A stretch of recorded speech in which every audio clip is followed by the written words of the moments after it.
డొంక రోడ్డు 3 వంతెనల అభివృద్ధి పనులు దాదాపు పూర్తయ్యాయి. కానీ అప్రోచ్ రోడ్డుతో మరో సమస్య వచ్చి పడింది. ఆర్యూబీ బయట అప్రోచ్ రోడ్డు చిన్నదిగా ఉందని ఆరోపణలు వస్తున్నాయి. భవిష్యత్తుని దృష్టిలో ఉంచుకొని రోడ్డుకు ఇరువైపులా ఇళ్లు తొలగించి రహదారిని విస్తరిస్తే బాగుంటుందని ఎమ్మెల్యే నసీర్ భావిస్తున్నారు. ఇళ్ల తొలగింపు, రహదారి విస్తరణపై జీఎంసీ కమిషనర్తో మాట్లాడతానని చెప్తున్నారు. పనులు ఆలస్యమైన ప్రణాళిక ప్రకారం చేయకపోతే కంగర్గుంట ఆర్యూబీ దుస్థితి 3 వంతెనలకు పడుతుంది అనడంలో ఎటువంటి సందేహం లేదు. రోడ్ ఎక్స్టెన్షన్ ఇంకా చేయాల్సినటువంటి పరిస్థితులు ఉన్నాయి.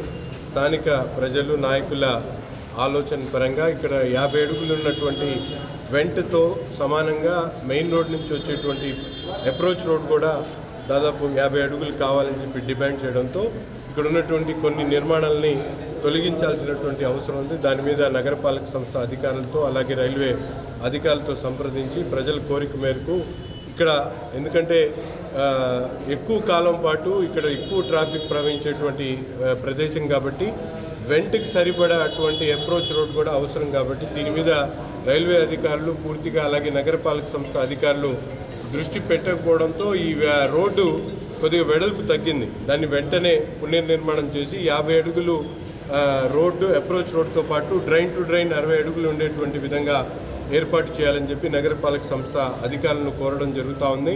వెంటనే ఈ పనులు చేపట్టిన తర్వాతే ఈ 3 వంతెన బ్రిడ్జ్ ఓపెనింగ్ అనేది జరుగుతుంది. దీనికోసం ఉన్నటువంటి నిర్మాణాలు ఏమున్నాయో వాళ్ళందరూ కూడా పిలిపించి స్టేక్ హోల్డర్స్ అందరినీ కూడా మాట్లాడి వెంటనే దీనికి కావాల్సినటువంటి ఏర్పాట్లు చేసిన తర్వాతే ఈ 3 వంతెన బ్రిడ్జ్ని ఓపెన్ చేయడం జరుగుతుంది. ఎన్ని రోజుల్లో ప్రారంభించే అవకాశం ఉంది? ఆల్మోస్ట్ వర్క్ అయితే అయిపోయింది. కాకపోతే కొద్దిగా ప్లానింగ్లో ఏంటంటే మెయిన్ రోడ్ నుంచి వచ్చేటువంటి ఈవెంట్ 50 అడుగులు ఉంది. దీనికి సరిపడేటువంటి అప్రోచ్ రోడ్ లేకపోతే ఇబ్బంది అవుతుంది.